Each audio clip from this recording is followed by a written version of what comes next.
과연 성경적 세계관적 관점에서 우리가 어떻게 한번 살펴봐야 될지를 한번 좀 고민하는 시간을 갖게 되었습니다. 그래서 SLSW의 긍정적인 측면이 상당히 많이 있습니다. 어차피 이벤젤라이제이션을 위해서 많은 공헌을 했기 때문에 그렇지만 그런 부분에 있어서 성교학적 측면에서 물론 이 분야에서 연구를 하기 위해서는 이제 교회사적 측면과 조직신학 측면도 우리가 한번 접근을 해 보아야 되겠지만은 이 장에서만큼은 이제 성경신학적 관점과 그리고 종교학적 관점, 그리고 성교학적 관점에서 한번 접근을 해 보았습니다.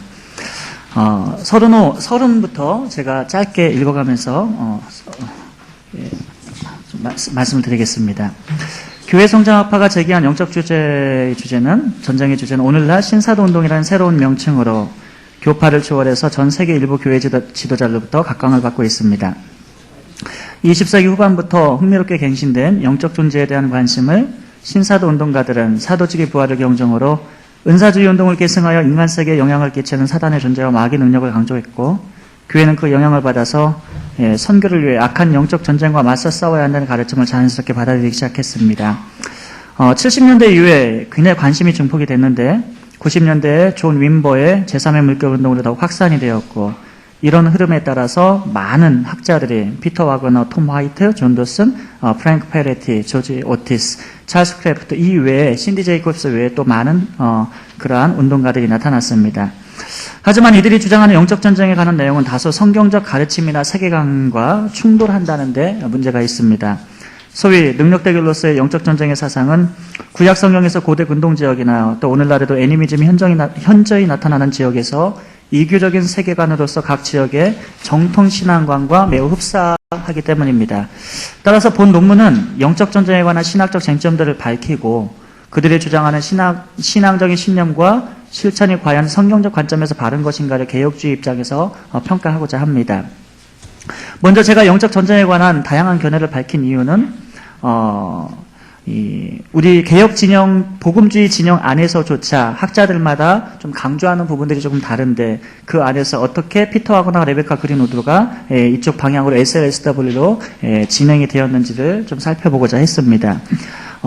베일리 에디가 2012년에 쓴 책 가운데 Understanding Spiritual Warfare라는 4가지 관점에서 언급을 했는데 윌터 윙크의 견해는 이분의 입장은 세상이 제도화된 장소이고 사단은 세상 안에 존재하는 악의 상징적으로 보고하고 설명하면서 실제를 인정을 했습니다. 영적 존재의 실제를 인정을 했지만 보다 좀 상징적인 어떤 그러한 시스템화된 그런 상황 속에서 구조적으로 이해하는 그런 표현이 있었고, 천상에 나타난 어떤 그런 싸움으로 인하여 지상의 싸움과 연결됐다는 그런 언급을 좀 하신 분입니다.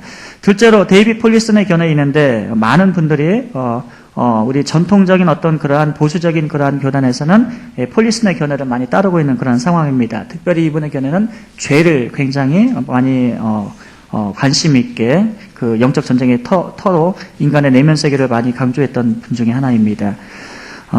넘어가셔서 세 번째는 그레고리 보이드의 견해인데 지상적인 차원의 구원 모델 때문에 사단은 하나님의 구원 역사에서 실제적인 존재로서 개인적 대리자 정도로 인식한다, 이렇게 설명을 하면서 이분 역시도 우리가 전통적인 견해 가운데 영적 전쟁을 설명하고 있지만 마지막 피터 와그너와 레베카 그린우드의 경우를 우리가 보게 되면 그린우드는 하나님 나라의 대표자로서 그리스도인이 예수의 이름으로 대적들에게 능력을 휘두를 수 있는 법적 권리를 지녔다고 주장하고, 그리스도인들은 재판권을 물려받았기 때문에 전 세계의 어떤 영역에서도 예수의 권위를 대표하고 악한 세력들을 쫓아낼 수 있는 그리스도의 대사임을 강조합니다. 와그너는 영적 전쟁을 3가지 차원에서 설명을 하는데 Ground Level Spiritual Warfare, Occult Level Spiritual Warfare, Stress Level Spiritual Warfare, 이 3단계로 나누면서 우리가 이 시간에 관심 있게 봐야 될 것은 마지막 단계, 전략적 차원에서의 영적 전쟁입니다. 38페이지 넘어가셔서 제3의 물결을 우리가 보시게 되면 제3의 물결에 관한 정확한 기원을 규명하는 것은 상당히 좀 난해합니다. 존 윈버가 1982년에 풀러 신학대학원에서 MC501에서 표적, 이적과 교회 성장이라는 교과 과정을 가르쳤는데 이것을 제3의 물결 기원으로 보는 견해가 있지만 이 과정이 그 시작이었는지 물결의 시작이었는지는 명백하게 규정할 수는 없습니다. 하지만 부정할 수 없는 사실은 피터 와그너와 찰스 크래프트가 존 윈버의 영향을 받았다는 것은 분명합니다. 와그너가 1983년에 공식적으로 제3의 물결이라는 명칭을 처음 사용을 했는데 그 제3의 물결이라는 용어는 복음주의 교회의 다양한 초자연적 경험을 강조하는 사건들을 언급하는 데 광범위하게 사용됐습니다. 이 용어는 20세기에 있었던 두 물결의 영적 회복운동이라는 정체성을 지니고 있는데 정작 본인은 여기에 대해서 부정을 했을지라도 대부분의 이제 학자들이 이러한 관점으로 보고 있고 영적인 운동으로서 1900년대에 발생한 50년대 그 오순절 운동과 60년대의 은사주의 운동 그리고 제3의 물결 오늘날에 있어서 능력 대결로 인하여서 강조되는 특별한 스페셜 기프트를 받은 사람이 스페셜 엘라이티즘으로 인해서 이제 어퍼스트로 가고 신사도 운동을 하고 한 줄기에서는 또 신디 제이콥스처럼 선지자의 이론을 주장하는 그런 현재의 모습을 우리가 볼 수가 있을 것입니다. 어쨌든 제3의 물결은 성령과 오늘날의 영적 행위나 계시 등을 강조하는 오순절과 은사운동처럼 또 다른 유형의 성령운동의 표현임을 인식해야 하는 것입니다. 제3의 물결 운동의 지도자들이 주장하는 이념들에 관해 가장 논의가 격하게 충돌되는 신학적 논점들은 다음과 같습니다. 첫째, 인간은 자신의 동의 없이도 얼마든지 악력에 지배되거나 귀신 들릴 수 있다. 어떤 그리스도인들은 귀신을 식별하고 추천할 수 있는 특별한 은사를 지니고 있고 소위 지역 귀신은 지역, 도시, 국가와 같은 특별한 영역을 관장하고 있고 마지막으로 어떤 그리스도인들은 귀신의 정체를 파악하고 그들의 통제에 도전하는 능력을 가지고 있다. 그리고 끝으로 물체나 장소는 귀신 들림을 위한 통로로 사용될 수 있고 악한 영향력을 투과할 수 있다 등입니다. 자연스럽게 오늘날의 NAR, New Apostle Reformation, or New Apostle Reformation 무브먼트와 같은 그러한 운동이 일어난 배경에는 이러한 특별한 은사를 가졌기 때문에 영적인 그런 엘리트들이 사도로서 부름을 받고 그로 인해서 선지자 이론까지 주장을 하는 것을 볼 수가 있습니다. 이런 신학적 논쟁들이 끊임없이 제기되고 있지만 제3의 물견 지도자들은 이에 대해 답변을 명쾌하게 제시하지 못합니다. 왜냐하면 그들조차도 일반적으로 영적 전쟁에 관한 일관된 견해는 없기 때문에 그렇습니다. 그러나 영적 전쟁에 관한 이런 다양한 이해에도 불구하고 제3의 물결의 가장 특징적인 성격 하나 역시 능력 대결로 볼 수가 있습니다. 이것을 가리켜서 이 능력 대결을 두 단계로 나누어서 lower 레벨과 higher 레벨로 구분이 되는데 그들은 이 lower 레벨을 개인의 구원 사역과 귀신을 쫓아내기 위한 기본적 차원에서 대결하기 때문에 열등적 차원이라 명칭하고 후자는 전략이 필요하기 때문에 지역을 장악하고 있는 최고 높은 서열의 악한 귀신을 물리치기 위해 보다 전략적인 능력 대결을 추구해야 한다는 의미에서 우월적 차원으로 호칭을 했습니다. 하지만 이런 제3의 물결 지도자들이 주장하는 이런 능력 대결의 견해는 신학적인 아주 중대한 위험성을 지니고 있는데 첫 번째로 이원론적 세계관의 위험성입니다. 이 부분에 대해서는 잠시 후에 좀 더 구체적으로 말씀을 드리겠습니다. 둘째, 가시적이고 초월적 능력만을 강조함으로써 왜곡된 구원의 능력으로 인식될 위험성이 있습니다. 세 번째로 선교의 제국주의와 식민주의에 재현될 가능성입니다. 당연히 파워 인카운터는 선교의 임페리얼리즘과 콜로니얼즘의 또 다른 양상으로 나타나고 있습니다. 마지막으로 은사의 불균형성으로 인해서 은사의 다양성을 오해할 수 있다는 위험성입니다. 이 같은 제3의 물결에 관해 이해하는 것은 매우 중요한데 왜냐하면 그 물결의 줄기가 오순절과 은사주의를 통합 및 계승해서 오늘날 논란이 되는 신사도 운동의 배경이 되기 때문입니다. 제3의 물결의 선구자인 존 인보에 의해 발생한 이 비나드 운동과 그의 영향력은 피터 와그너에게 상당한 자극을 주었습니다. 그리고 와그너는 신사도 개혁 운동이라는 이름으로 새로운 영적 운동과 교회가 나가야 될 패러다임 변화를 필요성을 제시하게 됩니다. 자, 이제 그래서 SLSW에 대해서 우리가 잠시 살펴보도록 하겠습니다. 스칸머로는 전략적 차원의 영적 전쟁을 지역 귀신과 대항하고 기도하고 전략적 차원에서 영적인 지도를 만드는 것으로 묘사를 합니다. 또한 지역 귀신을 쫓아내기 위해 그들의 이름을 구별하고 그 귀신들이 사람들을 노예로 삼고 복음을 믿는 것을 방해하기 위해 어떤 수단과 방법을 사용하는가를 밝히는 것으로 설명을 합니다. 이런 과정의 한 단면은 영적 도회도로 알려져 있는데 이것은 지역을 연구하고 지역 귀신들의 정체를 파악하는 것입니다. 그렇게 함으로써 스트롱홀드, 바로 강력한 진을 기도로서 격파하기 위한 목적입니다. 그렇게 함으로써 그 지역의 사람들은 그리스도께로 돌아올 수가 있고 지역 귀신들이 묶이게 되면 불신자들은 진리로 말미암아 자유를 얻게 될 것이라고 주장합니다. 이런 SLSW의 개혁주의 신학적 관점에서 적지 않은 위험성도 있겠지만 긍정적인 기여를 한 것도 우리는 부인할 수가 없습니다. 그러므로 SLSW에 관한 긍정적인 기여와 부정적인 측면을 동시에 한번 살펴보고자 합니다. SLSW의 강점으로서 첫째는 SLSW의 지지자들은 하나님께서 여전히 자신들로 하여금 마태복음 28장 18절부터 20절까지의 그리스도의 지상명령에 순종하기를 기대한다고 믿고 있습니다. 그래서 그들은 SLSW를 목적으로 이벤젤라이즘을 위해서 전적으로 나아가고 있는데, 토마스 화이트는 내 생각에 전도를 분명히 강조하지 않은 채 영적인 지도자를 아무리 정확하게 만든다고 해도 그것은 아무런 의미가 없다라고 고백을 합니다. 빅터 로렌조도 만일 우리에게 잃어버린 자들 때문에 아파하시는 하나님의 마음이 지옥문을 향하는 특공대라는 명분으로 더럽혀지거나 상실된다면 우리는 아주 중요한 목적을 잃어본 것이라고 말함으로 인하여서 SLSW의 근본적인 목적을 잘 제시를 하고 있습니다. 둘째로 그들은 복음 전파와 선교 사역에 있어서 지역과 문화와 관련된 선행 연구가 매우 중요함을 인식합니다. 선행 연구로서 마귀의 강력한 진을 이제 파악하기 위해 SLSW의 선교사들은 세 가지 요소에 집중을 하는데, 도시의 문제와 도시 문제의 이유와 근원, 그리고 도시 문제 해결을 위한 방법론 등을 살핍니다. 그리고 그것은 이제 기독교 정세에 만연한 사회적 속박과 세계관과 성실성, 영적 장벽, 그리고 최근 환경의 변화와 영적 돌파구를 위한 잠재력 등이 있는데, 이런 연구는 어떤 측면에서 봤을 때 선교 전략을 위해 적절하고 아주 유익한 정보가 될 수 있다고 우린 볼 수가 있습니다. 세 번째는 그들은 영적 전쟁과 마귀들의 실존을 가정하고 표적과 이적을 위한 은사주의를 추구하고 있습니다. 성경은 하나님의 존재를 증명하는 것보다 귀신의 존재를 더 증명하도록 시도하진 않습니다. 성경에서 귀신들의 존재를 입증하는 문헌들은 매우 적습니다. 반면에 SLSW의 지지자들은 가시적 세계 뒤에 숨어있는 이 배후의 세력, 불가시적인 배후 세력에 대해 아주 진지하게 제시하면서 능력 있는 성령의 은사를 사모하도록 가르쳤습니다. 때문에 귀신의 실존을 믿으려 하지 않는 서구인들은 영적 존재에 관해 더 지식을 충족하려는 욕구를 채워준 것에 대해서 상당히 긍정적으로 보여집니다. 넷째로 그들은 중보기도의 필요성과 효율성을 믿고 있습니다. 대부분 전략적 차원에서 영적 전쟁의 옹호자들은 중보기도가 방법론적 기도 이상의 효능이 있다고 주장합니다. 딕 이스트맨은 다른 사람들 대신해서 전쟁에 참여하도록 소명받은 것이야말로 진정한 삶의 길이다라고 했습니다. 그렇다면 SLSW는 살 길을 찾아 미리 알고 다른 사람을 기도하기를 원하는 중보자들을 위한 도구에 불과하지 않게 됩니다. 마지막으로 SLSW를 변호하는 자들은 그리스도인의 사명을 완수하려 할 때 교회 안에서 일치를 강조하고 있습니다.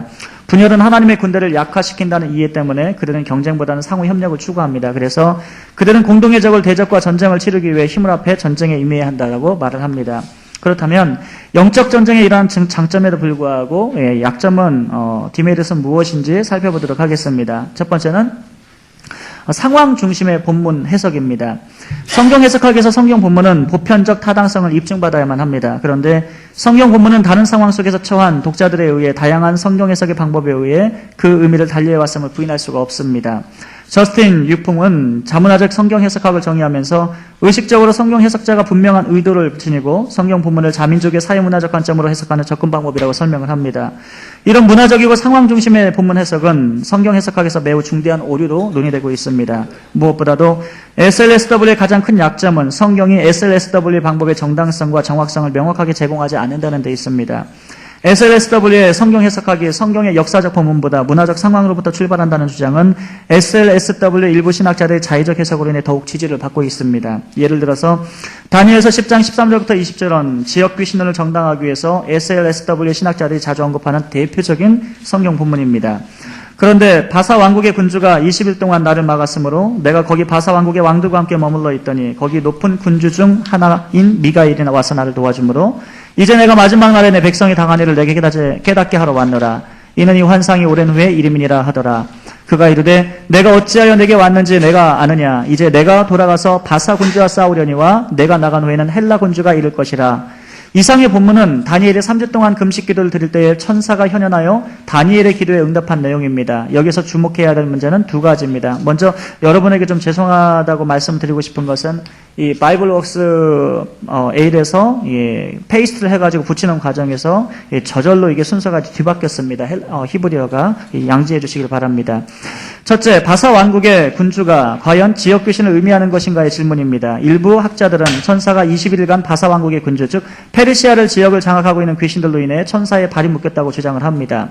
만약 그렇다면 하나님의 통치는 유대에서 성전 건축을 방해받고 있는 상황에서 전혀 일어나지 않고 있음을 가정하게 됩니다. 즉 하나님의 주권적 통치를 부인하게 되는 것입니다. 게다가 하나님의 천사가 지닌 권한은 바사 왕국의 군주에게 저지를 당했으므로 결과적으로 하나님의 권한은 지역신 개념으로 축소될 수밖에 없습니다. 하지만 본 본문에서 이 존 칼빈은 실제 군주 사르가 뜻하는 바가 역사적 실제성을 띤 고레스 왕의 아들 캄비세스라고 주장을 합니다. 팀 메도우 크라포트는 군주를 언급하면서 이 용어는 이 페르시아의 왕과 헬라 왕이 실제 인간이었다는 가정을 분명히 지적을 합니다. 반면 미가엘은 초월적인 존재라고 주장을 합니다. 이것은 TDNT나 여러 신학 사전을 보아도 명확하게 나타납니다. 이런 점에서 다니엘서 10장 13절의 바사 왕국의 군주와 20절의 페르시아의 군주는 영적인 존재를 언급하러 것으로는 볼 수가 없습니다. 오히려 군주는 사마리아인과 함께 적극적으로 유대인의 성전 건축을 방해했던 그 당시의 실제 인간이었던 군왕 캄비세스로 해석을 해야 합니다. 따라서 다니엘서 10장은 천사와 지역 귀신들 사이의 영적 전쟁이라는 주장을 전혀 뒷받침하지를 못합니다. 당연히 영적 전쟁을 위해서 당위적으로 영적 도회도의 필요성을 주장하는 것은 의미를 상실하게 됩니다. 그러므로 다니엘서 10장을 언급하면서 SLSW를 주장하는 성경 해석은 통시적 접근의 이 디아크로닉, 엑서지시스에서 디아크로닉 어프로치를 배제한 해석이고 따라서 성경의 가르침을 바르게 대변하는 것이 아님을 깨달아야 할 것입니다. 오히려 SLSW의 주석 방법은 이 공시적 방법만의 미흡한 주석 방법으로 취합하고 동시에 독자가 의도하는 대로 미리 자의적 해석을 전제로 한 전제주의적인 독자 중심으로 리더 레스폰스 메서더지를 쓰고 있으므로 해석하기에 오류라고 평가할 수가 있겠습니다. 두 번째로 복음과 능력 대결에 관한 관점입니다. SLSW의 핵심은 결국 지역 귀신과의 능력 대결로 해석할 수가 있습니다. 해당 지역의 악한 귀신들의 정체를 밝히고 결박하며 쫓아내는 것이 SLSW의 주요 실천적인 방법론입니다. 따라서 이런 방법은 그 이면의 귀신들을 쫓아내야만 그 지역에서 복음이 효과적으로 전해지고 능력이 나타난다는 세계관을 견지합니다. 그러나 이렇게 귀신 쫓기에 몰두하는 것은 결국 개개인의 윤리적 책임과 행동을 회피하도록 만듭니다. 그리고 어둠의 권세에 열중하는 것은 온 관심을 능력 대결을 하는 사람에게 집중시킴으로써 그리스도를 축소시키고 사단의 위치를 격상시킬 위험성에 노출되어 있습니다. 반면 성경은 세상과 육체라는 용어를 강조하여 반복해서 강한 윤리적 가르침을 제공하고 있습니다. 성경은 자기 경험에서 빗댄 영성이나 영적 전쟁의 방법론이 아닌 오히려 오직 예수 그리스도로 인해서 죄로부터 치유와 회복과 구원의 은총을 누릴 수 있다고 말합니다. 예를 들어서 고린도전서 1장 18절 말씀만 보더라도 십자가의 도가 멸망하는 자들에게 미련한 것이고 그리고 구원을 얻는 우리에게는 하나님의 능력이라고 했습니다. 이는 인간의 영적인 능력 대결로 하나님의 구원이 나타난다기보다는 복음 전파를 통해서 하나님의 주권적인 역사하심으로 구원이 임한다는 의미를 함축합니다.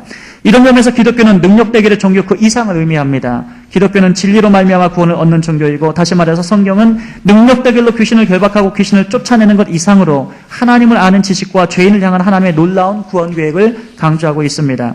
그런데 어떤 의미에서 SLSW의 중보기도는 하나님께 기도하기보다 사단과 마귀를 쫓는 데 더욱 몰두하고 집중을 합니다. 게다가 예수 그리스도께서 이미 십자가상에서 once and forever 영단번에 승리하신 언약의 성취인 복음의 승리를 누리려 함에도 불구하고 현재 이 세상에서 발생하고 있는 전쟁에 더욱 치중하게 됨으로써 항시적 영적 패배감이나 좌절감에서 벗어나지 못할 위험성도 있습니다. 이런 현상은 우리 모두 예수 그리스도의 복음보다 온 정신과 마음을 마귀에게 집중했을 때 찾아오는 신앙적 질병입니다. 게리 브리시어는 마귀에게 집중했을 때 나타나는 병적 증세를 다음과 같이 비판합니다. 전략적 차원에서 영적 전쟁의 총체적 개념은 그리스도의 사역과 나라의 초점을 놓치고 있습니다. 사단과 마귀들은 십자가상에서 그리스도의 도래와 사역이라는 측면에서 이해되어야 합니다. 그리스도는 십자가상에서 마귀들을 결박하셨습니다. 그러므로 우리는 마귀들을 결박하는 것이 아니라 오히려 선포된 복음의 능력을 사용함으로써 어둠의 나라를 점령해야 합니다. 이와 같은 측면에서 SLSW의 본질적인 위험성은 하나님의 전적 주권에 의지하여 복음의 증인으로 살아가는 그리스도인을 양산하지 못할 가능성이 달려 있습니다. 환원하면 오직 하나님께 신앙을 집중함으로써 약속하신 말씀을 붙들고 사명을 감당하는 그리스도인이 아니라 지역 귀신과의 능력 대결을 위해 주관적인 열심을 가지고 사단과 귀신에만 집중하는 신앙을 생산할 수 있다는 점입니다. 이런 위험성은 이미 와그너도 예견한 바가 있습니다. 그는 말하기를 사단의 정체를 드러내는 일은 너무나도 매혹적이라서 우리는 하나님보다 대적들에게 더 많은 관심을 집중시킬 수 있습니다. 이런 일은 어떤 희생을 치르고서라도 반드시 피해야 할 것입니다. 만일 우리가 그렇게 행동한다면 우리는 대적들의 손에서 놀아나는 꼴이 되고 말 것입니다라고 언급을 합니다. 하지만 그럼에도 불구하고 SLSW의 이 같은 약점은 땅밟기 운동에서도 그대로 반영됩니다. 존 메가더는 SLSW를 비판하면서 땅밟기 운동의 프레이어워크에 대해서 이렇게 꼬집어 비판합니다.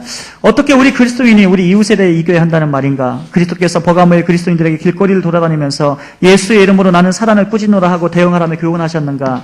그리스도께서 기독교인으로 하여금 이 교회 귀신들의 그 도시를 떠나도록 명령하라고 말씀하셨는가? 그런 일은 거의 없습니다. 성경은 우리가 잃어버린 자들에게 복음을 전함으로써 승리를 해야 한다고 분명히 언급을 합니다. 이상과 같은 메가더의 땅밟기 운동에 대한 강렬한 비판은 어쩌면 지나친 표현일 수도 있습니다. 합니다. 그러나 그는 매우 중요한 사실을 한 가지 부각시킵니다. 땅밟기 운동은 어떤 의미에서 복음을 제시하는 것을 단순히 기도하는 것으로 대체시킨다는 것입니다. SLSW의 지지자들은 너무도 귀신을 쫓는 데 열중하고 영적 지도를 만드는 데 온 신경을 집중한 나머지 이웃에게 복음을 전하는 증인으로서의 사명을 자칫 놓쳐버릴 수가 있습니다. 그러므로 살핀 바처럼 영적 전쟁이 만약 복음의 능력을 저해하거나 하나님의 주권을 상실시키는 단순한 능력 대결 구조라면 그것은 기독교 세계관에 있어서 아주 치명적인 약점이 되고 말 것입니다. 세 번째 관점은 비기독교적인 세계관입니다. SLSW의 이념을 평가하는 데 있어서 가장 본질적인 어려움은 세계관의 문제로 직결됩니다. 궁극적으로 세계관은 세상을 판단하고 결정짓는 열쇠인데 인간은 세계관을 통해서 모든 행동 양식을 표출하거나 제한합니다. 1993년에 개최한 이 로잔위원회 중재사역 모임은 성명사에서 기독교의 진리가 이교도의 세계관으로 회귀하는 위험성을 지적한 바가 있습니다. 영적 전쟁은 기독교의 진리를 이교도의 세계관으로 회귀하거나 대체할 수 있는 위험성이 있다. 혹은 예수 그리스도 안에서 폐지된 구약의 유비들을 무분별하게 적용할 위험도 있다. 이에 대한 대책으로 성경 전체를 바르게 연구하는 것이다. 그리고 구약 성경을 항상 신약의 관점에서 해석하는 것이다. 따라서 SLSW 관념 속에서 형체를 드러내지 않고 깊이 숨어있는 비기독교적인 세계관이나 요소들을 찾는 것은 매우 중요한 일입니다. 일부 SLSW의 지지자들은 상대적으로 명확하고 일관성 있는 우주론을 개발했습니다. 그들은 하나님과 우주와 인류를 이해하는 방법 나름대로 발전시켰는데 이들이 주장하는 바에는 비기독교적인 세계관의 요소들이 분명 존재합니다. 그렇다면 SLSW의 세계관은 과연 어떤 비기독교적인 요소가 있는지 살펴보겠습니다. 첫째는 전쟁과 창조의 갈등 구조 속에 놓인 고대근동 세계관의 신화적 요소입니다. 창세기는 우주를 창조하신 하나님의 주권과 그 안에서 시작된 인간 역사에 관해 설명을 합니다. 그러나 SLSW의 배경에는 창조 전부터 하나님과 반역자 사단 사이에 이미 사전에 우주적인 갈등과 전쟁이 있음을 전제하는데 그 사단의 존재는 인간에 대한 반대 세력으로서 지구에 남겨지게 되고 이런 상황은 결국 인간이 실질적으로 자신들의 운명을 결정하고 성취해야 한다는 필연적 전제 조건을 성사시킵니다. 예를 들어서 가장 잘 알려진 고대 근동의 창조설화 아트라하시스와 에누마 엘리시의 경우입니다. 이 설화들은 우주가 갈등과 전쟁과 폭력 가운데 창조되었다고 기술합니다. 게다가 인간은 많은 신들을 섬기도록 노예로서 지음을 받았다고 가르치는데 이런 신화적 구조에 따르면 신들은 근본적으로 선과 악으로 단정할 수 없는 존재입니다. 더구나 인간은 궁극적으로 가치 있는 존재도 아닙니다. 이미 인간의 운명은 신들에 의해 정해져 있고 우주의 어떤 힘에 의해 지배를 당하도록 되어 있습니다. 이 전쟁의 공포 속에서 인간이 전사로서 살아갈 세계관이 바로 고대 근동의 이 메소포타미아의 이교적인 세계관입니다. 따라서 SLSW가 주장하는 인간은 영적 전쟁을 위해 실존하는 존재라는 가르침은 메소포타미아의 비기독교적인 세계관과 아주 흡사합니다. 이 부분에서 더 자세한 내용은 폴 히버트의 인도 유러피안 세계관으로 연결된 이 세계관 부분에 대해서 책에 더 자세히 상소히 되어 있습니다. 어쨌든 이처럼 이원론적 세계관의 지구의 가치는 오직 승리를 목적으로 합니다. 선이 이기면 의와 화평과 사랑이 다스리고 악이 승리하면 악한 권세가 통치하는 세상이 도래합니다. 힘의 대결에서 도덕성이나 정의란 차후의 문제가 되는 것입니다. 하지만 성경에서 영적 전쟁의 핵심은 능력이 아니라 하나님에 대한 믿음에 달려 있습니다. 구약 성경에서 이스라엘 전쟁의 승패는 인간의 능력보다도 하나님을 위한 충성과 믿음이었습니다. 다시 말해서 하나님과 이스라엘 사이에서 가장 중요한 관건은 이스라엘의 능력이 아니라 하나님과의 평화의 관계였을 뿐입니다. 이런 점에서 고대 근동의 전쟁에 관한 이원론적 세계관은 매우 비성경적입니다. 메소포타미아의 세계관은 신들의 끊임없는 전쟁의 희생물로서 인간이 묘사되고 있지만 성경에서 하나님은 하나님의 형상으로 지음받은 후 죄로 인해 타락하여 고통받는 존재로 설명하고 있습니다. 그러므로 이원론적 사상은 천사와 악령 간의 전쟁 행위로 가득하지만 성경은 죄인된 인간이 하나님의 전적인 은혜를 의존하는 관계와 믿음에서부터 영적 전쟁을 찾고 있습니다. 둘째로 애니미즘이나 샤머니즘과 같은 전통 종교의 신앙관과 혼합된 세계관의 미신적 요소를 둘 수가 있습니다. 와그너는 SLSW를 계급화되어 있는 귀신들의 존재를 고도로 체계적인 철학적 사상으로 설명을 합니다. 그는 사단이 전능하지 않지만 자신의 권력을 다른 악령들에게 나눠줄 수 있다고 생각합니다. 따라서 그는 영들의 지휘체제에 따라 지상적, 주술적, 전략적 차원으로 주장하는데 이런 배경에는 다분히 우주가 셀 수 없는 초자연적 존재로 채워져 있고 악한 귀신들은 하나님이 설계한 세계와 인간을 파괴한다는 이념이 내포되어 있습니다. 그리고 마귀의 존재는 인간에게 악한 영향을 행사하며 가시적 자연 만물을 이용하여 인간의 삶을 고통스럽게 조작한다는 세계관 잠정적으로 깔려 있습니다. 그래서 피터 와거너의 세계관을 보게 되면 판테이즘과 범신론과 애니미즘과 샤머니즘 요소가 굉장히 곳곳에 깔려 있는 것을 우리는 쉽게 발견할 수가 있습니다. 티모티 워너는 이 정령주의 세계관을 다음과 같이 설명합니다. 첫째, 이 세계는 만화라는 비인격적인 능력으로 채워져 있고, 둘째, 우주적 영적 능력은 사람의 도덕성과는 무관하게 통제될 수 있습니다. 셋째, 죽은 자나 조상의 영들은 인간이 살아가는 세상에서 영적 영향을 주고받을 수 있으며 동식물 등의 환경에도 영향을 끼칠 수가 있습니다. 넷째, 영적인 존재와 관계를 맺는 무당의 존재는 정령주의 신앙이 만연한 지역에서 상당한 주의를 갖습니다. 또한 반내너는 애니미즘을 이렇게 정의합니다. 애니미즘은 비인격적 힘이나 인격적인 영혼 등이 사람들이 겪는 크고 작은 문제들을 극복할 수 있다는 신앙을 의미합니다. 게다가 사람들이 영적인 힘이나 영혼들을 이용해서 자신들의 능력을 마음대로 조작함으로써 미래의 사건과 행동을 결정하고 영향력을 발휘하게 한 신앙입니다. 이와 같은 정령숭배적 세계관은 SLSW의 저술들을 일부 살펴볼 때 상당한 관련성과 증거들이 명백하게 드러납니다. 하지만 창세기 하나님은 정령주의와 다신론이 아닌 전지전능하시며 주권자로서 유일신으로 묘사됩니다. 애니미즘은 해달별, 동물, 식물 등 모든 자연 만물을 신으로 여깁니다. 범신론도 마찬가지입니다. 하지만 창세기 하나님은 그 모든 자연 만물 중에 한 분이 아니라 온 우주 만물을 창조하신 유일신으로서 선포되고 있습니다. 고대 근동의 신들은 모든 만신들 가운데 한 신에 불과했지만 그러나 하나님은 지역신이나 어느 한 종족만을 위한 신이 아니고 오히려 모든 종족과 지역들을 다스리는 우주적 하나님이시나 창조주이심을 강조합니다. 세 번째로 우리가 살펴볼 것은 우주론에 있어서 하나님의 구속사와 상관없는 이원론적 세계관의 요소입니다. 아까 초반부에 제가 문제 제기를 했지만 여기에 대해서 좀 더 자세하게 풀도록 하겠습니다. 성경에서 영적 전쟁의 성격은 모든 하나님의 구속사역과 깊은 관련이 있습니다. 이런 하나님의 구속사에 악한 귀신들이 개입하고 있을 뿐입니다. 따라서 성경의 영적 전쟁은 타종교에서 나타나는 것처럼 단순히 흑백선악의 대항적 구도로서 하나님과 사단의 이원론적 전쟁 개념이 아닙니다. 성경의 영적 전쟁과는 천사와 귀신론을 상기시킵니다. 그러나 어두움을 대표하는 사단과 빛을 상징하는 천사 모두 하나님의 교속사에 사용되는 영적 존재의 피조물에 불과할 뿐입니다. 스토튼 리업스테이트는 로마서에 나타난 악의 기원 문제를 다루면서 과연 육체의 정욕은 인간의 죄 때문인가 아니면 사단의 역사인가에 성경신학적 관점에서 구체적으로 다루었습니다. 그가 로마서를 통해서 우주론에 있어 하나님과 사단의 전쟁이라는 이원론의 부당함을 강조하는 바는 다음과 같습니다. 실상 바울은 로마서의 결론 부분에서 사단을 한 번만 언급한다. 반일, 바울이 우주론적 이원론의 세계관 특징을 지녔더라면 하나님께서 인간 영혼을 위해서 악의 대적자로 전쟁의 싸움에 참여할 것을 강조했을 것이다. 그리고 우리는 바울로부터 죄를 짓도록 종용하는 사단의 역학을 더욱 기대했을 것이다. 이런 사상을 바울이 로마 교인들에게 전한 것은 아니다. 바울은 사단이 당연히 존재한다고 생각한다. 그러나 그는 사단에게 그의 신학에서 중심된 역할을 제공하지 않는다. 사단은 하나님과의 전쟁 상대가 아니기 때문이다. 사단은 로마서 8장 38절과 39절에 나타난 천사들이나 다른 권세자들처럼 전능하지가 않다. 그저 다른 피조물들처럼 피조물일 뿐이다. 그러므로 사단은 우리 주 예수 그리스도 안에서 하나님의 사랑으로부터 결코 우리를 끊을 수 없다. 이처럼 바울은 사단이 당연히 하나님의 통제 아래 있다고 생각을 합니다. 사단이 하나님의 통제 아래 있다는 다른 본문은 고린도서 12장 7절만 봐도 명백하게 나타납니다. 여러 계시를 받은 것이 지극히 크므로 너무 자만하지 않게 하시려고 내 육체의 가시 사단의 사자를 주셨으니 이는 나를 쳐서 너무 자만하지 않게 하려 하십니다. 본문에서 주목해야 할 동사는 에토데이 was given me 디도미의 인디커티브 직설법과 에이오레스트 부정과하고 패시브를 지금 수동태를 지금 쓰고 있습니다. 게다가 3인칭 단서를 쓰고 있는데 이 용어를 보게 되면 바울이 의도적으로 사단의 존재 목적을 강조하기 위해 사용한 수동차 동사인데 이 구절에서 바울은 사단의 사자가 자기를 괴롭힌 것이 아님을 강조합니다. 오히려 그는 사단의 사자를 이용해서 하나님께서 자신을 괴롭게 하도록 허락하셨다고 고백을 합니다. 욥기서와 마찬가지죠. 다시 말해 바울은 자신이 받은 고통을 에토데이를 사용함으로써 사단에 의해 고통받는 것이 아니라 하나님의 뜻에 따라 고통을 받고 있음을 표현하고 있습니다.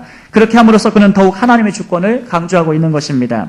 사단의 존재에 대해 제임스 던은 구약성경의 관점을 공유하면서 하나님께 적이 있는 존재이지만 하나님의 뜻을 받들어 행동하기 위해 지음받은 존재라고 명확히 언급을 합니다. 네일 포시스도 바울은 사단이라는 전 단어를 사용하는 모든 본문에서 요한계시록에 등장하는 미가엘과 전쟁을 치르는 형체로 묘사한 것이 아니라 오히려 인간의 구원을 방해하는 세력으로 언급하고 있다 주장합니다. 그러므로 바울이 사단을 하나님의 창조하신 피조물들 가운데 하나의 불과한 존재로 묘사하고 사단의 활동을 하나님의 구속사와 연결시켜서 인간이 구원받지 못하도록 방해하는 악으로 설명한 것을 깨닫는 것은 매우 중요합니다. 이 점에서 바울 신학의 바탕은 SLSW가 주장하는 것과는 달리 사단이 하나님의 카운터파트가 될 수 없음을 분명히 전달하고 있습니다. 그렇다면 이 같은 맥락에서 SW가 강하게 주장하는 이 중보기도, 능력 대결과 귀신 들림과 같은 신학적 쟁점들을 간단히 살펴볼 필요가 있습니다. 첫 번째, 사단의 정체에 관한 것입니다. SLSW가 인식하는 사단은 하나님의 주권까지 침해할 정도로 그 영향력이 막강한 존재임을 알게 됩니다. 인간이 겪는 모든 불행과 사건의 배후에는 사단과 귀신들의 활동이 항상 존재를 합니다만, 이런 악령에 관한 인식론은 결국 인간의 비윤리적 책임 소재를 불식시켜버립니다. 결국 능력 대결로서 사단과의 사회적, 현상학적 전쟁에 관한 지나친 집착은 신앙생활의 본질을 하나님의 부르심과 택하심에 합당한 순종보다 신비적임을 이신적으로 변질시켜버릴 위험성이 있는 것입니다. 따라서 영적 전쟁의 대상을 사단으로만 오해해서는 안 됩니다. 오히려 성경은 그리스도인이 싸워야 할 대상은 인간의 내면적인 죄이며 그 죄를 부추기는 사단을 동시에 경계해야 한다고 말합니다. 존 머레이는 죄에 대해 세 가지로 설명을 합니다. 첫째는 죄는 실제적인 악이고, 둘째는 죄는 단순히 표면에 드러난 특별한 악으로서의 증상들이 아니라 하나님 앞에서 악이며, 셋째는 죄는 도덕적인 악으로서 모든 죄는 하나님의 거룩한 본성과 그 본성으로 나타나신 창조 목적과 섭리와 부합하지 않는 일체의 특성적 경향을 나타낸다고 정의합니다. 이런 죄의 세력은 인간에 대해 지배와 영향을 심각하게 행사합니다. 인간을 향한 죄의 지배는 절대적 지배와 상대적 지배로 나뉘는데, 전자는 불신자들이 항상 죄의 지배 아래 절대적으로 놓여있는 상태를 의미하고, 후자는 거듭난 그리스도인이 은혜 안에 살지 못할 때 상대적으로 죄의 지배를 받는 것을 말합니다. 그러므로 SLSW의 지역 귀신론들의 전쟁보다도 더욱 심각한 문제는 죄의 문제임을 깨달아야 할 것입니다. 둘째로 귀신 들림의 문제입니다. 찰스 크래프트는 원래 귀신이 모든 사람에게 침투해서 그의 인격과 삶을 황폐화시키고 멸망시킨다고 주장한 바가 있습니다. 그러나 복음주의자들의 강한 반발로 인해서 그리스도는 영혼까지는 침투하지 못하지만 그들의 마음과 정서에 침투하여 혼란케 할 수 있다고 주장을 바꾸었습니다. 뿐만 아니라 저주의 경로에도 귀신 초청, 유정적 전이, 저주, 행위, 물건 접촉 등을 통해서 얼마든지 귀신이 들릴 수 있다고 주장을 했습니다. 이런 그의 주장은 성경을 통해 입증한 이론이라기보다는 어컬트 에이르에서 주술적 지역들에서 정령 숭배적인 현상학적 접근을 통해 얻어진 경험론적 이론이라고 일컬을 수 있습니다.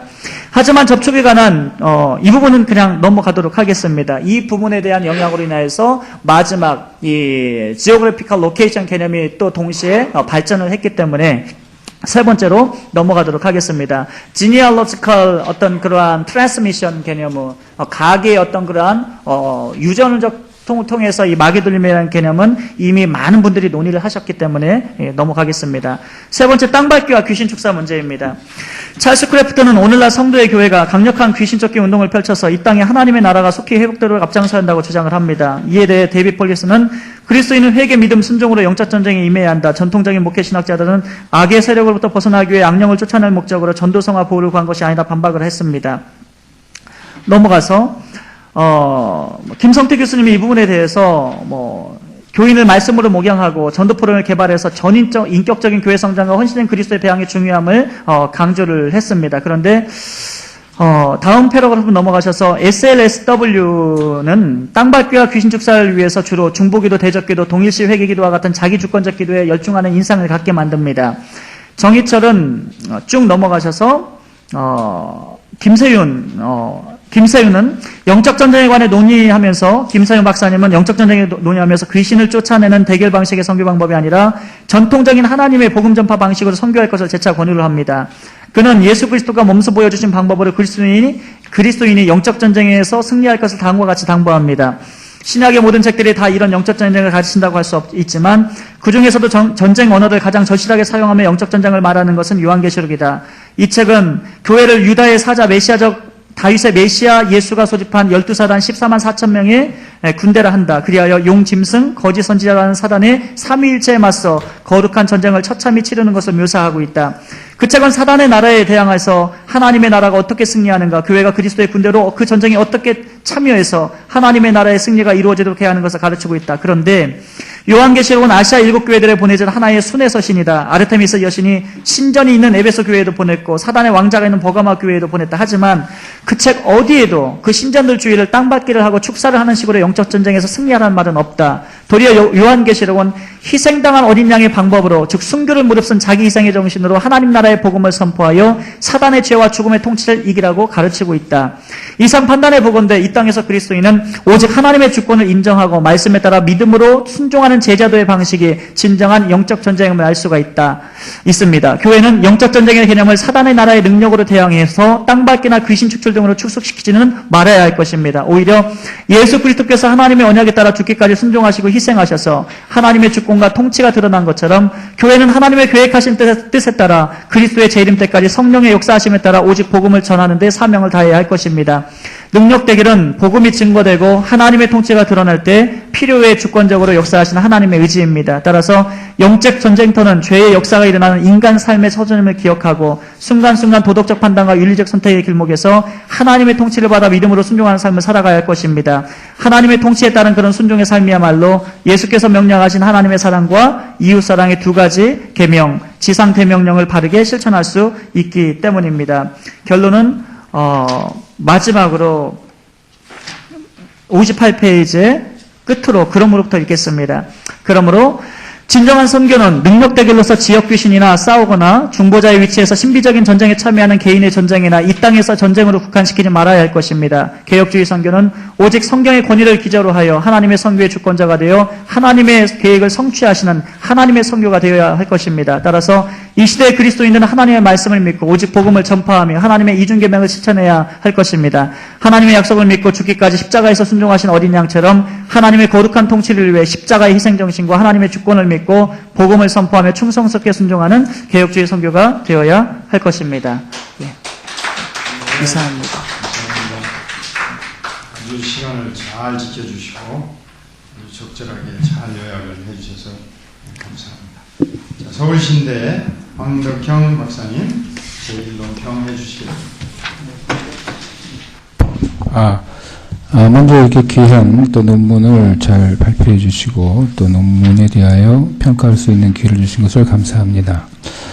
먼저 서울 우리 배 교수님께서 영적 전쟁에 대한 평가를 쓰셨는데 이건 너무나 잘 돼 있기 때문에 제가 여러분들에게 좀 늦어서 이렇게 따로 유인물로 드렸습니다. 그러니까 아마 1-1은 전체적인 내용 요약이고요. 1-2는 거기에 대한 약간의 코멘트라고 할 수 있는데 1-1은 잠깐 제가 요약적으로 이건 잘 하신 것을 더 할 필요가 없기 때문에 거기에 대해서 제가 좀 더 집중하고 싶은 얘기는 좀 집중 말씀드리고 넘어가도록 하겠습니다.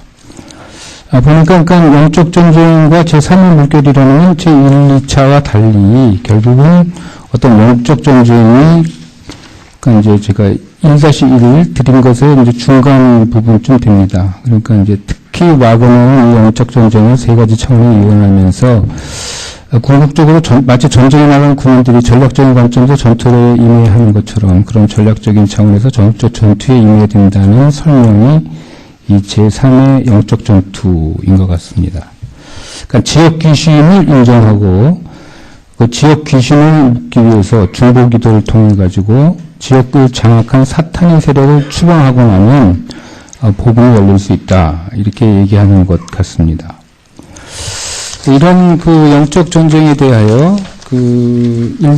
다음 페이지에 배 교수님께서는 아주 적절하게 그리고 아주 심오하게 비판을 해 주셨습니다. 핵심은 하나님과 사탄 사이의 갈등을 말하는 것 자체가 이미 하나의 이원론이라는 것입니다. 그리고 이 이원론이라는 영적 전쟁이 결국은 왜곡된 구원론을 가져오고 그 왜곡된 구원론이라는 것은 마치 복음을 수용한 사람이 스스로 자기를 해방하는 내적 안성의 자발적인 측면을 완전히 무시한 채 마치 제국주의와 식민주의 사이의 이체적인 관계인 것처럼 복음이 또 하나의 어떤 제국주의적 세력으로 등장할 수 있다. 이렇게 비판을 하고 있었습니다. 그러면서 좀 더 세밀하게는 그러니까 성서에 대한 자의적인 해석이 결국 그리스도와 우리가 성서를 통해서 그리스도와 우리 주변에 잃어버린 이웃에게 관심을 가져야 되는데 그렇게 하지 못하게 하고 거꾸로 마귀가 주제로 등장하게 하는 어처구니 없는 그런 일이 발생한다고 비판하셨습니다. 샤머니즘, 애니미즘, 고대 이교적상, 정론주의 이런 비성서적 세계관이 혼합되어 버려서 결국은 이 선과 악이 뒤범벅된 이원론적 우주에 지나치게 가깝다고 비판하셨습니다. 그래서 결국은 이런 그 영적 전투의 폐해는 자칫 잘못하면 광신적 기독교로 오도될 가능성이 있다. 그렇기 때문에 우리는 이 땅에서 진정한 영적인 세계를 단순히 영동력 정도의 땅 밟기나 귀신 축출 같은 가시적인 집행의 문제로 활용시켜서는 안 된다고 이렇게 비판을 하셨습니다. 그러면서도 배 교수님께서 이 영적 전투라는 것이 왜 또 사람들에게 많이 이렇게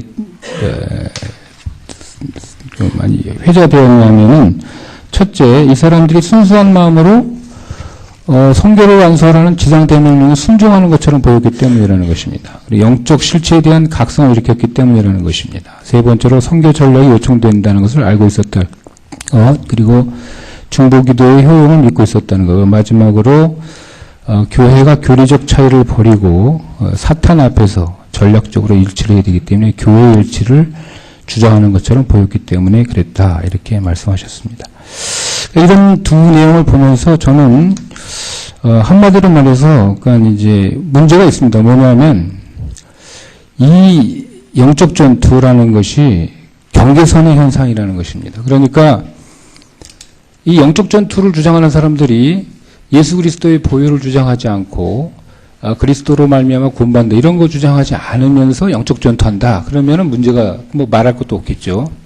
근데 예수 그리스도를 주장하고 성서에 나와 있는 사탄 뭐 등등 이런 어떤 유사한 어떤 그 영지주의적인 요소가 들어 있을 수 있는 이런 것들을 굉장히 과대평가해서 사용하고 있기 때문에 이것이 하나의 문제, 경계선상의 그러니까 기독교인지 아닌지 그 경계선의 문제가 아닌가 이렇게 생각이 됐습니다. 그러니까 이 경계선상에는 기독교의 한 형태로 봐야 될 것이냐 아니면 왜곡되어서 그 자체로 기독교라는 특성을 잃어버린 세속적 운동의 하나로 보아야 할 것이냐. 여기서 우리는 기독교의 순수성과 사회적 현실로서의 기독교의 문제에 부딪혀 있다고 생각합니다. 우리는 학교에서 그리고 성서에서 기독교는 이러이러한 종교라고 가르치고 있습니다. 현장에서는 어떤 일이 있을 수 있습니까? 현장의 목소리는 다소 우리를 당혹스럽게 만드는 것은 좀 다른 문제들입니다. 이런 너무나 당연한 성서적인 메시지에 대해서는 의문이 없습니다. 근데 문제가 발생하는 건 뭐냐면 그것 아닌 좀 다른 문제가 발생하기 때문입니다. 그러니까 이를테면 제가 여기 예를 들지 않았지만 저희 아는 분이 이제 고민을 얘기해 왔는데 8살짜리 꼬마애가 예언을 하기 시작한 거예요. 교회에서.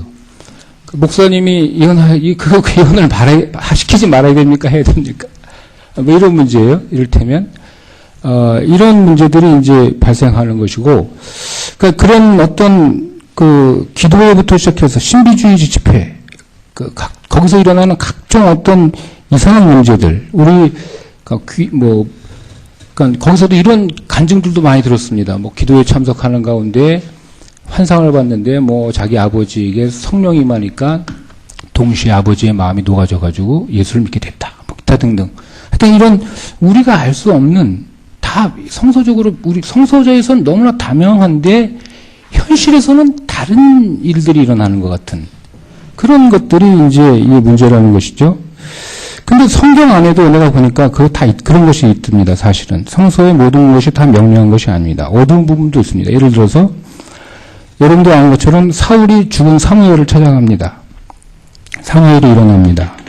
또 많은 예언자들의 단편적 기사들이 있는데 특별히 성경 안에도 보면 설명될 수 없는 아주 조그만 단편 어두운 기석들이 있습니다. 또 거라스 땅에 광인이 있는데 예수님께서 돼지떼에게 그 귀신이 들어가도록 합니다. 여러 가지 이런 것들은 다 우리가 한꺼번에 설명할 수 있는 것들이 아닙니다. 일어나 성서가 이렇게 성서 안에 이런 영적 실제들이 있기 때문이다 이렇게 생각합니다. 그렇기 때문에 이런 문제들을 보면서 성서가 그럼에도 불구하고 위대하다는 것은 이런 많은 단편적인 어두움들이 있음에도 불구하고 그것을 통해서도 하나님께서 창조주시고 이 세계에서 자신의 구원을 사역해 가시는 분인 것을 분명히 이 성서가 우리에게 알려주고 있기 때문에 성서가 역시 모든 것에 기초되어 있는 건 당연한 것 같습니다. 그런데 만약 그래서 이제 질문이 있다면 이런 거겠죠. 우리가 다 같이 생각해 봐야 될 점이라고 생각하는데, 이 영적 운동이 만일 자신 안에 내포하고 있는 그 비성서적인 요소들 때문에 결국 비기독교적 세계관에 의하여 압살되어 버리고 말 것이라고 한다면, 그것은 실제로 심각한 현대적 영지주의적 이단으로 남을 것이다. 그것은 당연한 판단일 것이고 비판이라고 생각합니다. 그런데 만약 그 사람들이 그 속에서 자기들의 가운데 자기들의 언어를 통해서 예수 그리스도의 주되심과 우리 인간들을 구원하신 하나님 놀라운 은총을 지속적으로 얘기하면서 자신들의 새로운 어떤 언어 방식을 찾고자 노력한다면 그 어려움의 난감을 극복할 수 있도록 우리가 도와줘야 된다고 생각합니다. 그러니까 저희 신학자들이 해야 될 일은 우리 신학자들이 현실에 맞지 않은 우리가 가지고 있는 전통이라고 할지라도, 그러니까 저는 예를 들어서 은사중지론을 들었는데 이 중에 이제 의견이 많은 걸로 알고 있습니다.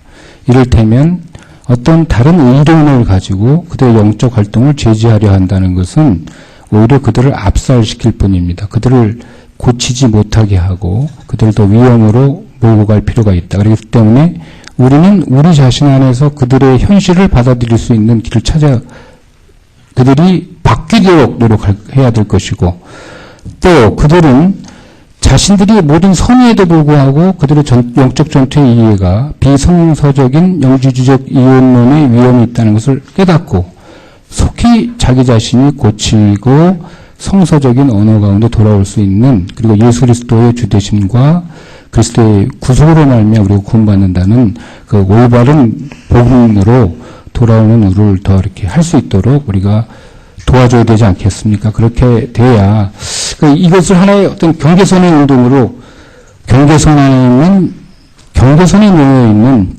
하나의 돌봐줘야 할 기독교인지 아닌지 거기에 대해서 우리가 좀 더 논의를 해야 되지 않겠나 이런 생각이 듭니다. 감사합니다.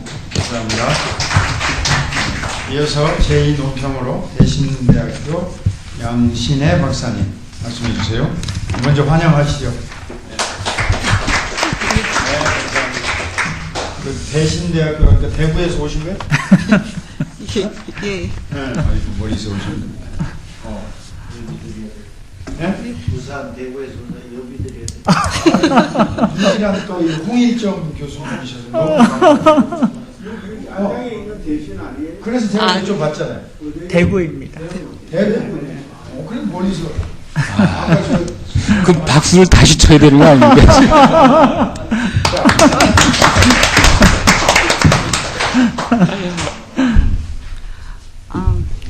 제가 그 논문을 봤고요. 저는 여기에 대해 논평할 수 있는 자격이 없는데 지금 마이크를 바짝 대면 돼. 네. 그래서 논평할 수 있는 자격이 안 되는데 지금 논평을 맡아가지고요. 그 반려를 하려고 했는데 반려가 안 된다고 그래가지고 어쩔 수 없이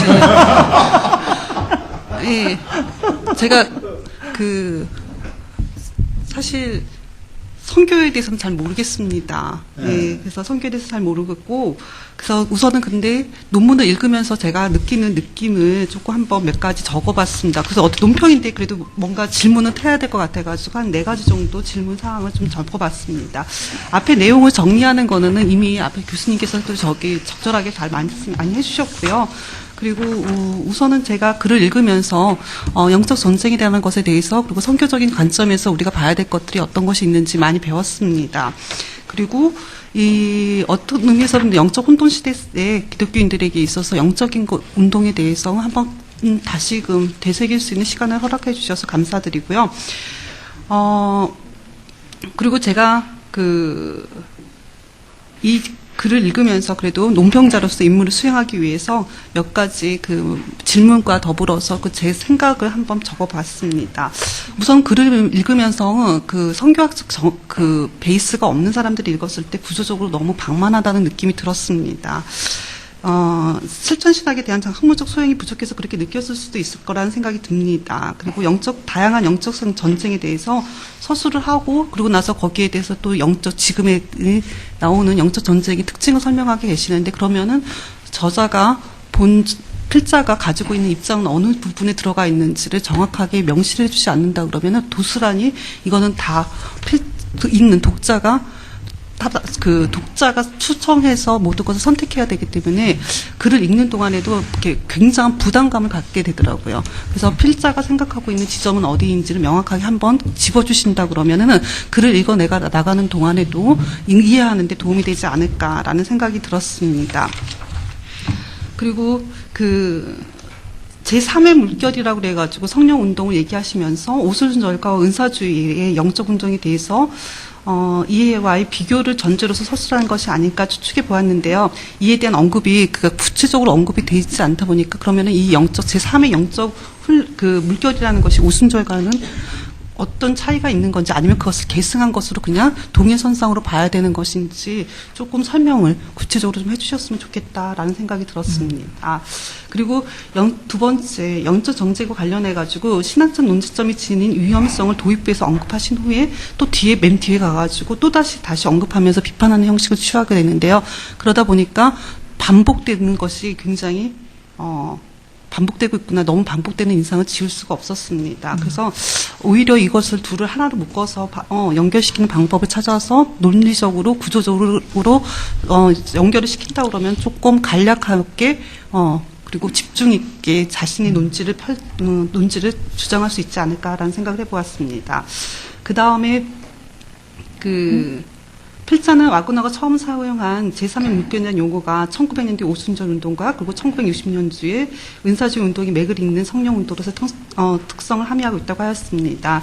그러면은 제3의 운동이 가지고 있는 제3의 물결 운동이 가지고 있는 성령 운동으로서의 차이점, 독특성을 명확하게 독특성 명확하게 어떤 지점에서 두고 있는지 저자의 의견을 듣고 싶습니다. 그 다음에 논문을 읽어 내려가면서 하나님 주권하에 성과 악의 영적 대결이 나타나는 현상을 경험하게 되는데 이를 개혁신학적으로 어떻게 설명하는 것이 올바른 것인지 다시 정리해 주시기 바랍니다. 그러니까 제가 생각했던 것은 상식적 차원에서 그리고 교육적 방법론적 차원에서 활용의 가능성은 없는 것인지 지나치게 이런 것을 극단을 몰고 나가지 않는다는 한에서 그런 선 안에서 이런 방법론적 차원에서의 수용 가능성은 없는 것인지 선교학을 전공하신 분에게 한번 조심스럽게 질문을 던져보고 싶습니다. 이 말씀 감사합니다. 오늘 배 박사님 먼저 답변하세요. 두 분 훌륭하신 논평 너무 감사드리고요. 우리 먼저 황덕형 우리 박사님의 논평에 대해서 잠시 말씀을 드리도록 하겠습니다. 사실은 이 복음화를 위해서 신사도 운동에 지금 현상적으로 봤을 때는 굉장한 어떤 그러한 무브먼트로 옮겨질 정도로까지 지금 우리 한국교회에서도 많이 이미 들어와 있는 상황이고요. 이제 제가 여기서 말씀드리고 싶은 것은 이 피노메놀로지 쪽, 이게 현상학 쪽을 전 건드리고 싶진 않았습니다. 왜냐하면 그런 현상이 있기까지 한 그 배우의 세계관을 우리가 좀 더 알 필요가 있었기 때문에 우리 여기서는 황 박사님께서는 경계선상에 놓인 기독교 한 형태로 귀한 말씀을 해 주셨고요. 그래서 수정 가능한 것은 수정해서 나가야 되지 않겠느냐, 그런 귀한 말씀을 해 주셨습니다. 사실은 컨텍스트와의 텍스트의 문제에서 우리가 좀 생각을 해본다면 사실 서구에 있던 그러한 신학에 있어서도 알다시피 그 컨텍스트 입장에서 본다면 텍스트의 지도를 받아야 되겠죠. 그리고 우리 문화의 컨텍스트도 마찬가지일 것입니다. 이런 차원에서 봤을 때에 컨텍스트에서 수정이 가야 된다는 면은 저는 동의를 합니다. 모든 컨텍스트는 하나님의 말씀인 텍스트를 통해서 수정되어져야 되고 변혁이 되어야 된다고 생각을 하고 있습니다. 하지만 이 신사도 운동에 대해서 제가 이제 좀 더 깊이 있게 논의를 드리고 싶었던 것은 뭐냐면, 이제 다니엘서 10장을 가지고 제가 하나의 예를 오늘 들었는데, 다음번에 제가 쓰고 싶은 논문은 신명기 32장이나 그 다음에 마태복음 그리고 에베소서 6장 그 모든 본문들에 대해서 크래프트와 피터 와거나가 이 테리토리얼 스피치와 그 다음에 스피리추얼 매핑, 그 다음에 프레이어 워크 이런 부분들에 대해서 그다음 뉴 닥터린을 만들어낸 그 새로운 스페셜 닥터린을 만들어낸 부분에 대해서 제가 성경신학적 관점에서 발표를 할 예정을 갖고 있습니다. 그런 차원에서 봤을 때 성서의 중요성을 말씀해 주셨는데 그러한 허메뉴틱스의 그런 관점에서 해석적 관점에서 그 해석학이 그럼 바른 해석이냐? 이건 또 우리가 풀어야 될 숙제라고 전 개인적으로 생각을 하고 있습니다. 그리고 두 번째로 우리 양신혜 박사님께서 또 귀한 질문을 해 주셨는데 양신혜 박사님께서 1번에 대한 그러한 질문은 제가 구조적으로 방만하다고 이게 생각 드실 수밖에 없었을 것입니다. 왜냐하면 이번에 제 목표는 이 SLSW에 대해서 숲을 보여드리고 싶은 것이 제 논문의 요지였습니다. 그 다음에 에피스토몰로지, 인식론의 변화로 인해서 어떻게 지금까지 역사적으로 흘러나왔느냐. 그때 왜 이 홀리니스, 성결교회에서 교회에서 1700년대 홀리니스에서 펜타코스탈 무브먼트로 그 다음에 카리스마틱 무브먼트 그 다음에 더 서드 웨이브 오늘날에 있어서 NAR까지 신사도론까지 그 역사학과 더불어서 이 조직신학적 관점 그 다음에 인식론의 관점을 제가 좀 다음에 논문을 좀 쓰고 싶은 마음이 있고요. 그런 차원에서 봤을 때 오늘 제가 첫 번째 발표한 논문은 방만하다기보다는 사실 이보다 더 방만합니다. 그것을 최대한 요약해서 틀을 보여주고 싶었던 그런 마음에서 그렇게 비춰졌으리라 생각이 듭니다. 두 번째 이것이 영적 전쟁에 대해서 오늘날에 저는 그 학자들의 주장하는 바를 제가 보여드리고 싶었는데 제가 집중해서 이번에 연구한 건 SLSW였기 때문에 뭐 보이드나 그다음에 월터 윙크 그다음에 이제 데이비드 폴리슨 같은 경우에는 사실 우리 역사적으로 전통적인 그러한 성경적인 어떤 영적 전쟁에 대해서 주장을 해왔던 그러한 캠프죠. 그런 진영들이었습니다. 그러니까 이런 상황 속에서 어떻게 좀 독특하게 특별한 덕토린이 나왔는가 이것을 제가 좀 밝히고 싶어서 좀 구분을 좀 했던 것이고요.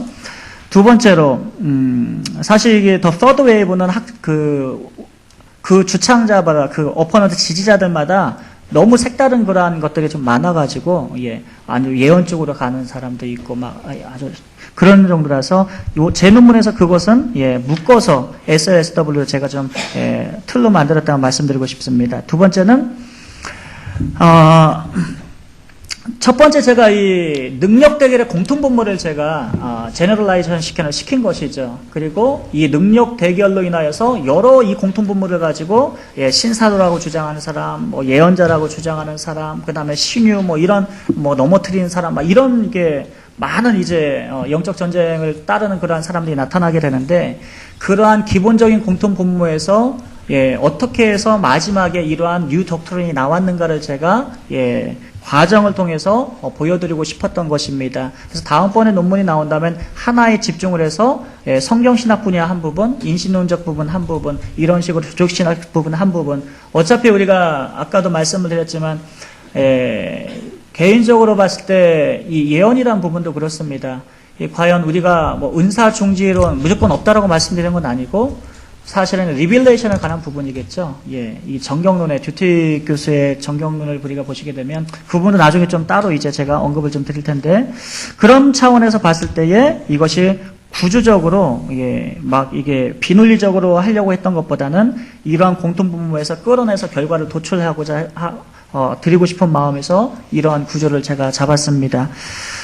세 번째는 제3의 물결이라는 용어는 1900년대 오순절 운동과 그리고 이 부분에 대해서 어떤 차이점이 있는가 하면은 뭐 이 부분에 있어서도 이제 다음에 제가 좀 언급을 부분이지만 여기에서 간단하게 언급을 드린다면은 피터 와그너 자신은 뭐 상관이 없다, 펜타코스탈과 좀 상관이 없다 이런 말도 했지만 나중에 또 결국 인정을 좀 한 부분도 있었거든요. 근데 펜타코스탈 무브먼트에서는 새로운 형식으로 도출이 됐던 거죠. 근데 여기에서 이제 새로운 형식이라는 것은 결국에는 성화 후, 우리 이제 전통적인 캘비니즘에서는 이제 제1성화론이지만 제2성화론으로 그다음 회심한 자의 그러한 성화에 대해서 관심을 갖게 되고 그것이 펜타코스탈 무브먼트에서 캐리스마틱 무브먼트 개신교 전체로 퍼지면서 그 다음에 그것이 피터 와그너에게 왔을 때에는 이것을 자신만의 독특한 방식으로 덕트린을 더 발전시켰다는 점에서 좀 차이는 있다라고 좀 생각을 합니다. 이 부분도 역시 교회사하고 조직신학종하고 좀 관련된 부분이기 때문에 여기서 한꺼번에 다 다룰 수는 없었다는 점 좀 말씀을 드리고 싶고 네 번째로 우리가 보시게 되면은 논문을 읽어가면서 어떻게 개혁적 신학 관점에서 설명한 것이 올바른 것인지 정리해달라고 말씀을 드렸는데 제가 특별히 창세기의 하나님에 대해서 더 많이 이번에 강조한 이유가 있었죠. 구약신학을 하신 분, 신학자께서 더 잘 아시겠지만은, 창세기가 쓰이게 된 배경과, 그리고 쓰임의 목적, 왜 또 첫 번째 모세오경의 첫 번째 자리에 오게 되었는가라고 했을 때, 가장 치열한 어쩌면 영적 전쟁을 하고 있지 않았을까. 출애굽에서 빠져나왔을 때, 그들은 이미 애굽에 있는 그런 세계관에 완전히 젖어 있었을 것이고, 그러한 언약을 주신 하나님께서 그들을 이끌어내셨을 때에, 그들에게 있어서 창세기는 제1원리로서 그들의 신앙의 가장 중심으로 들어와야 될 상황이었기 때문에 바로 하나님만이 신이시고 창조주시고 그리고 다른 악한 세력들은 그쵸? 피조물에 불과한 것뿐이고 이러한 상징적인 구조 이런 것들로 좀 대치되지 보여줄 수 있지 않을까 개인적으로 생각을 합니다. 감사합니다. 그러니까 제1운동은 간단해요. 양 교수님 아까 질문한 거. 1900년대에 일어났던 방언운동. 제2운동은 제3의 운동에 비해서 2차 세계대전 후에 일어났던 신유 의사운동. 그 다음에 이제 파워 인카운터가 제3의 그렇게 우리가 정리하면 있고. 자, 이제 플로어에서 여러분의 질문을 조금만 더 받겠습니다. 피터 와그너의 최근 근황은 어때요? 피터 와그너의 최근의 근황을 제가 여기 좀 잠깐 언급을 했는데, 제 휴대폰이? 지금 CIA를 만들어서 Coalition International Apostoles에서 신사도 운동회 쪽에 좀 더 관심을 가져서 그쪽 분야에 대해서 좀 더 활동을 지금 하고 있지 않습니까? 우리 교수님. 근데 이제 최근에 나온 논문 가운데서 그게 이제 아메리카에 있던 어떤 그런 정치학을 군사 정치학을 이용해서 신학과 접목했던 어떤 논문들이 요 근래 이제 나오면서 그의 어떤 그러한 활동의 분야를 보게 되면 이 논리로 가지고 그 논리를 가지고 그쪽으로 적용시켜서 나아가는 그런 운동이 지금 계속 되어지고 있는 것을 봤을 때에 이 부분이 다음번에 제가 언급할 부분이긴 하지만 조금 위험스러운 행보를 하고 있지 않나 저는 개인적으로 그렇게 생각을 하고 있습니다. 네, 질문 있어요? 네. 영적 전쟁하니까 좀 생각이 드는 게 이제 뭐냐면 사실 우리 구약에서는 영적 전쟁하면은 창세기도 있지만 여호수아 같은 경우에 하나님 나라와 이제 전쟁에 대해서 많이 생각해요. 네네. 근데 이 논문을 보면서 이제 지금 굉장히 성교학이나 최근에 이 대두되고 있는 것들을 요약해 주셔서 감사한데. 그리고 좀 성경에서 좀 할 때 어떤 면에서 이제 교수님 논평도 마찬가지인데 결국 부정적인 큰 틀은 이제 동의를 하지만 또 경계선 말씀도 하신 것처럼 이 사람들이 그러면 전쟁을 이해를 못하고 전투를 하고 있지 않느냐. 그러니까 그 전투를 이야기하는데 자기는 전쟁을 이야기하고 있고 그래서 좀 신학적인 관점이 좀 쉽게 말해가지고 좀 미흡하거나 좋다. 굉장히 그렇게 이제 우리가 좀 가르쳐주는 입장에서 이제 이야기한다면 그들에게 도움이 되고 맞습니다. 물론 이제 좀 잘못하는 방향도 있고 그래서 그런 부분에서 전쟁과 전투 또 이런 부분 그리고 성경에서 이제 전쟁의 부분 이런 것들을 우리가 체계적으로 설명한다면 어느 정도 포용할 수 있지 않나. 그러나 이제 너무 현상적으로 잘못 가는 부분 분명히 나타나는 것 같습니다. 귀한 말씀, 맞습니다. 저도 그렇게 생각을 하고 있고요. 그렇지만 이제, 다시 말씀을 드리자면, 굉장히 긍정적인 그러한 기여를 많이 했습니다. 많이 했고, 제가 이제 지적한 부분은 그의 이제 피터 와간의 스파셜 이 덕트린 문제, 부분에서 우리가 지금 논의를 한 거고요. 그리고 전투 부분에서 이해한 부분도 솔직히 맞습니다. 그래서 우리가 그렇게 해서 같이 이제 가되, 그러나 좀 용납하기 힘든 그런 부분들은 정확하게 좀 지적을 좀 해줘야 되지 않을까, 예, 그런 생각을 갖고 있습니다. 예, 또. 네, 그러면 오늘 이상으로 마치도록 하고 다시 한번 발표해 주신 분들 계시네. 감사합니다. 또 최근 공부자 수고하셨습니다. 감사합니다. 수고하셨습니다. 아주 잘 쓰셨습니다.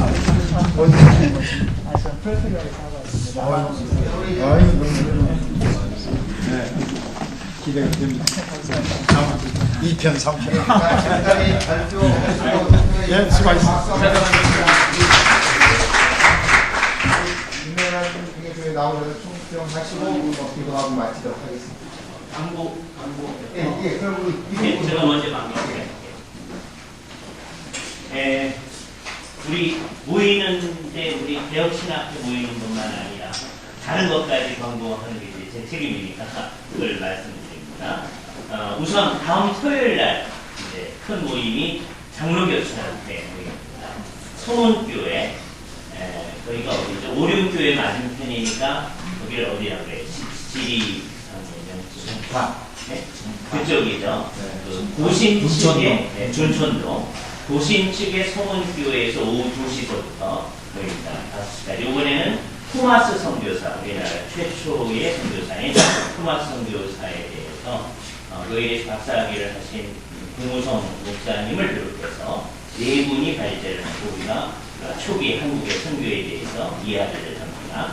여러분들이 참석하시고 이거는 뭐 관심이 많은 주제니까 많은 분들이 같이 참석할 수 있도록 여러분들이 교인들이나 학생들이나 다 인도를 해주기 바랍니다. 그래서 21일 날 이번 다음 토요일 날 2시서부터 성문교회에서 모이는 모임이고요. 그 다음에는 4월 25일이 복음주의 신학회죠. 그래서 10시서부터 이번에는 부산에 있는 서울신대에서 하시게 됩니다. 그죠? 회장님이 서울신대. 언제를 수업이요? 4월 25일 10시서부터입니다. 그 다음은 우리 모임인데요. 5월 9일 10시 우리가 장로교 신학회에서 이종성 교수님을 장로의 신학회야. 장로의 신학회에서 모이게 되죠. 10시서부터. 이번에 발제자들이 되게 많은데 의미 있는 모임이 되어질 수 있도록 바랍니다. 그리고 그 다음 주가 되는 5월 16일 이 종교개혁 500주년에서 우리 학회들하고 특별히 이번에 구세군하고 같이 발표를 하게 되는데 10시입니다. 10시. 토요일 오후 10시인데 장소는 아마 과천에 있는 구세군 교회와 관련되어 있는 구세군 신학교일 거예요. 그 교회든지 그 신학교든지 하게 될 테니까 그렇게 모일 겁니다. 그리고 이건 지금 정확하지 않은데 왔다 갔다 해서 복음주의 조직신학회가 30일로 5월 30일 날 예, 아신데서. 예, 아신에서 24일 3일 했다가 30일 됐습니다. 그리고 기독교 철학회는 예. 왜 안에 기독교 철학회는 3월 8일이죠. 예, 3월 28일 5월 30일이 복음주의 조직신학회고 복음주의 조직신학회 아신에서 우선 여기까지만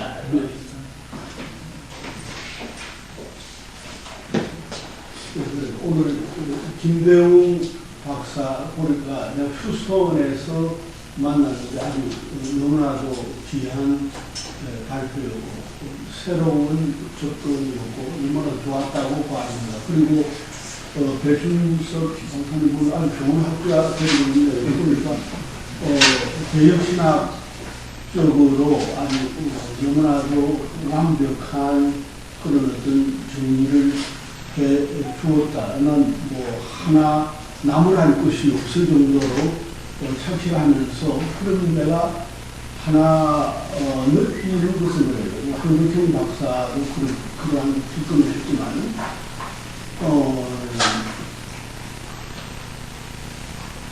사실 우리가 너무나 하나님을 어떤 이론적으로 교리적으로 믿고 있지는 않는가 이런 생각을 내가 많이 됐어요. 어떻게 본다면 평범한 어떤 장로님이나 집사님이 어떤 의미에서 내보다도 더 전도를 잘하고 하나님을 더 잘 알고 있는 것 같아요, 솔직히. 근데 내가 그래서 나도 한 평생을 참 목사고 신학을 위해서 50년 이상 공부하고 살았지만 내가 저분보다도 전도를 얼마나 많이 했던가. 그러니까 하나님에 대해서 지식은 많아요. 그러나 그 지식과 정말 우리 하나님을 인격적으로 아는다고는 좀 많이 다르다. 그래서 난 내 제자들에게 그런 이야기를 했는데 정말 자네가 하나님을 인격적으로 아느냐. 그 나에 대한 질문이기도 한데 그에 있어서 이제 그래서 기독교 학술원이 지금 한 33년 되지만은 33년 전에 차영대 교수께서 총신대 학장으로 계실 때 이렇게 찾아와서 학술 운동을 하자고. 그 이제 핵심적인 부분은 뭐냐. 본인이 하나의 신앙, 그러니까 성령의 체험을 했다는 거지. 했는데 그걸 도대체 이 총신 분위기 속에서 알아주는 사람이 없고 강의할 때 한 번씩 이렇게 학생들 가면 아버지가 노회장이고 총회장 아니면 그런 한 번씩 잡혀가고 계시라고 하는 말을 섭외해가지고 그래서 이제 성경의 예수님께서 나를 통하여서 아버지를 계시하지 않으면 나를 알 자가 없다. 이제 그 바로 설명하고 해서 다시 이제 해방되었다. 이렇게 하면서 학술 운동을 시작하고 했는데, 그러니까 그런 의미에서 나는 그래. 우리가 신학자로서 또는 목회자로서 설교하고 하지만은 정말 우리가 인격적으로 하나님을 얼마나 알까? 하는 놈을